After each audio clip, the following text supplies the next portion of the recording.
శ్రీమాత్రే నమః. సద్గురు జ్యోతిషాలయం 2025 మే నెల రాశి ఫలితాలని మనం తెలుసుకోబోతున్నాం. మా ఛానల్ ద్వారా చూస్తున్నటువంటి ప్రేక్షక మిత్రులందరికీ కూడా శుభాభివందనాలు. మా ఛానల్స్ బాగా చూస్తున్నారు, ధన్యవాదాలు. కానీ సబ్స్క్రైబర్స్ అనేవాళ్ళు కొంచెం తక్కువగా ఉన్నారు, కొంచెం సబ్స్క్రైబ్ చేయండి. ఈ పక్కనున్న బెల్ బటన్ కానీ మీరు కొట్టేస్తారనుకోండి, మా ఛానల్లో ఉన్నటువంటి అన్ని కార్యక్రమాలు కూడా మీకు వస్తూ ఉంటుంది, మీరు చూడొచ్చు. మీకు ఉపయోగపడే విషయాలు చెప్పడం జరుగుతుంది. కమింగ్ టు జాతకం. జాతకం అనేది పడుతున్న వర్షానికి ఒక గొడుగే కానీ జాతకం జీవితం కాదు. మేము చెప్పే ఈ రాశి ఫలితాలు గోచార గ్రహస్థితులను దృష్టిలో పెట్టుకొని చెప్తున్నాం.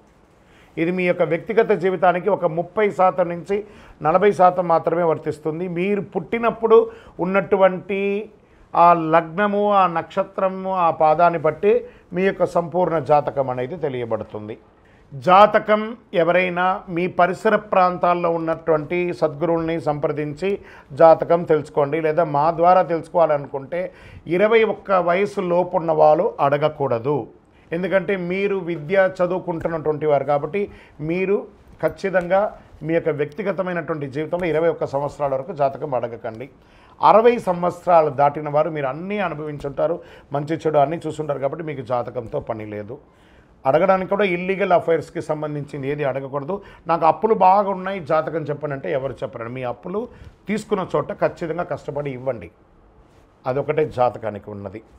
ఇంకా నువ్వు జాతకం అంటే ప్రతి ఒక్కరికి కూడా నాకు ఉద్యోగం ఎలా ఉంటుంది, నాకు వ్యాపారం ఎలా ఉంటుంది, నాకు ఆరోగ్యం ఎలా ఉంటుంది, దాంపత్య జీవితం ఎలా ఉంటుంది, సంతానం ఉంటుందా, ఉద్యోగం వస్తుందా, వ్యాపారం బాగుంటుంది, ఇవే ఏదో టెన్షన్స్తోనే ప్రతి ఒక్కళ్ళం కూడా జీవిస్తున్నాం. దానికి ఉపశమనంగా ఈ మాస ఫలితాలని మాసంలో ప్రతి మాసంలో కొన్ని గ్రహాలు మారుతూ ఉంటాయి కాబట్టి ఆ గ్రహాల యొక్క గమనాన్ని దృష్టిలో పెట్టుకొని అన్ని వర్గాల వారిని దృష్టిలో పెట్టుకొని ప్రిడిక్ట్ చేయబడింది ఈ మాస ఫలితాలు. ఇప్పుడు మనం 12 రాసుల్లో ఒక్కొక్క రాశిగా మనం చెప్పుకోబోతున్నాం. జ్యోతిష్ శాస్త్రరీత్యా 12 రాసుల్లో ముందుగా మొదటి రాశి అశ్విని నక్షత్రం 1, 2, 3, 4 పాదములు, భరణి నక్షత్రం 1, 2, 3, 4 పాదములు, కృతికా నక్షత్రం మొదటి పాదంకి సంబంధించిన వారు మేషరాశి వారు.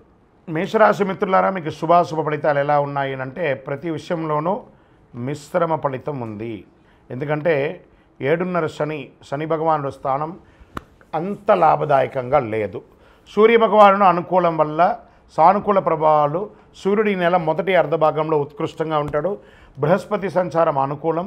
శుక్రుడు నెలాఖరు వరకు ఉచ్చస్థితిలో ఉంటాడు. 4వ ఇంట్లో బలహీనంగా కుజుడు ఉన్నాడు. దీంట్లో ఎలా ఉంటుందంటే ఉద్యోగులకి మిశ్రమ ఫలితాలు. ప్రభుత్వ విషయాలు అనుకూలంగా ఉండకపోవచ్చు. మీరు ఏమైనా పర్మిషన్స్కి పెట్టుకోవడం కానీ లేదా మీకు ఏమైనా ట్రేడింగ్ లైసెన్స్కి అవసరం ఏమైనా ఉండదు, అవన్నీ కూడా కొంచెం మిశ్రమ ఫలితాలని చెప్పచ్చు. శుభవార్తలు వినే అవకాశాలు ఉన్నాయి. ఇంటిలో వివాహం, ఉపనయనం, గృహప్రవేశం లాంటిది చాలా అవకాశాలు ఉన్నాయి. భార్యాభర్తల మధ్య చిన్న చిన్న సఖ్యత లోపం ఒకటి ఉంటుంది, సర్దుకొని పోవాలి. వివాహ ఆటంకాలు తొలగి వివాహం అవుతుంది. సోదర సోదరీమణులతో ఏదైనా పరిష్కారం ఉంటే అది పరిష్కారం చేసుకోండి. ఇల్లు మరియు వాహన నిర్వహణ ఖర్చులు చాలా పెరుగుతాయి. మీ యొక్క వ్యక్తిగత శత్రువులు ఈ నెల చివరిలో మీకు అంతరాయం కలిగించే అవకాశాలు ఉన్నాయి, జాగ్రత్త పడండి. వ్యాపారం, అమ్మకాలంతా కూడా అంతంత మాత్రమే చెప్పచ్చు, గొప్పగా ఉంటుందని కూడా చెప్పలేచ్చు. కాస్త ప్రతిచర్య కూడా ఉంటుంది. తోటి వ్యాపారాల ద్వారా పరోక్ష అవాంతరాలు కూడా ఉన్నప్పటికీ జాగ్రత్త పడండి. మహిళలు కుటుంబాన్ని నిర్వహించే వాళ్ళకి చిన్న చిన్న సమస్యలు ఉంటుంది. ఐటీ రంగం వారికి బాగా స్ట్రెస్ ఉంటుందని కూడా చెప్పచ్చు. విద్యార్థులు చాలా శ్రమపడాలి. విదేశీయ విద్య, వీసా, H1B వీసాలు ఇలాంటివన్నీ ఉంటుంది కదా, ఇవన్నీ ఉన్నత విద్య కోసం వెళ్ళాలనుకున్న వాళ్ళకి, ఉన్నత విద్య అభ్యసించాలనుకున్న వాళ్ళకి కాస్త మిశ్రమం చెప్పచ్చు. ఆరోగ్యం, వాతావరణ మార్పిడి వల్ల ఆరోగ్యం హెచ్చుతగ్గులుగా అయ్యే అవకాశం ఉన్నాయి. వేడిగాళ్ళు, చలి మరియు జ్వరం ప్రభావాలు, బలహీనత ఏర్పడవచ్చు.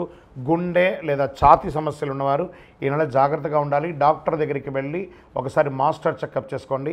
రక్త సంబంధిత సమస్యలు తలెత్తే అవకాశాలు ఉన్నాయి. రాజకీయ నాయకులు ఎంత వీలుంటే అంత సైలెంట్గా ఉండండి. మిశ్రమం, తస్మాత్ జాగ్రత్త రాజకీయ నాయకులారా. షేర్ మార్కెట్ అసలు ముట్టుకోకుండా ఉంటే ఇంకా మంచిదని చెప్పచ్చు. వ్యవసాయదారులకి బాగా ఉంటుంది, పర్లేదు.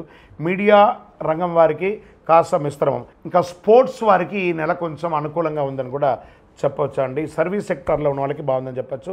ఈ నెల మొత్తం లక్కీ డేస్ అని తీసుకుంటే మే నెల 2వ తారీఖున, 5వ తారీఖున, 8వ తారీఖున, 11వ తారీఖున మీకు చాలా బాగుంటుంది. ఈ నెల మీరు లక్కీ నెంబర్గా ఉపయోగించుకునే నెంబర్లు 5 మరియు 7 అని చెప్పొచ్చు. చంద్రాష్టమం మే నెల 13వ తారీఖున తెల్లవారుజామున నుండి 14 వరకు మిడ్నైట్ వరకు చంద్రాష్టమం ఉంటుంది. ఈ యొక్క 2.5 రోజుల్లో సంతకాలు పెట్టడము, ఎవరితోనైనా మాట్లాడడము, వాహనం నడిపేటప్పుడు చేయడము, ఇవన్నీ కూడా చాలా జాగ్రత్త పడండి. సరే, మరి దీనికి పరిహారం ఏమైనా ఉందంటే కొబ్బరి నూనెతో గణపతి దేవాలయంలో దీపం వెలిగించండి, గరికతో మాల వేయండి, శని భగవానుని ప్రార్థన చేయండి. దేహి మే బుద్ధి వైశిష్ట్యం, దేహి మే నిత్య యవ్వనం, దేహి మే పరమానందం, దేవదేవ శనైశ్వర స్వామి మమ్మల్ని కరుణించండి అని చెప్పి గణపతి ఆరాధన కూడా చేయండి. చాలా విశేషం. చలివేంద్రాలు ఏర్పాటు చేయండి. ఒక నల్లని చెప్పు కానీ, ఒక గొడుగు కానీ పేదవాళ్ళకి దానం ఇవ్వండి.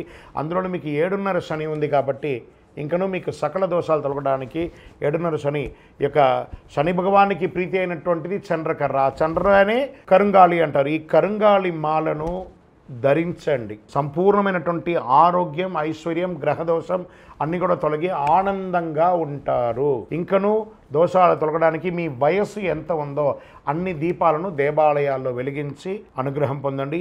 మీ ఇష్టదైవం కులదైవ ప్రార్థన చేయండి. ఇంకనూ మీ యొక్క వ్యక్తిగత జాతకం తెలుసుకోవాలనుకుంటే మా కింద ఈ కనబడుతున్న నంబర్కి మీ యొక్క date of birth, time of birth, place of birth, మీ పేరుతో సహా పెట్టండి. వాట్సప్ చేయండి, కాల్ చేయకండి.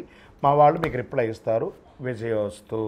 ద్వాదశ రాసుల్లో ఉన్నటువంటి మిత్రులారా, మీరందరూ కూడాను ఆయురారోగ్య, ఐశ్వర్య, భోగభాగ్యాలతో ఉండాలని అఖిలాండ కోటి బ్రహ్మాండ నాయకుడు శ్రీ ధర్మశాస్త్ర అయ్యప్ప స్వామి వారిని 18 అవతారాలుగా కొలువైనటువంటి స్వామివారు జీవలింగేశ్వర స్వామి సన్నిధానం జీవకోణ తిరుపతిలో ఉన్నటువంటి బ్రహ్మశ్రీ డాక్టర్ చంద్రమౌళి గురుస్వామి గారు నిర్మించిన దేవాలయంలో మీకోసం ప్రార్థన చేస్తాం. మీరు క్షేమంగా ఉంటారు. తిరుపతికి వచ్చినప్పుడు మన దేవాలయాన్ని తప్పకుండా దర్శనం చేసుకోండి. రైల్వే స్టేషన్ నుండి, బస్టాండ్ నుండి 3 కిలోమీటర్ల దూరంలో ఉంటుంది. విజయోస్తు.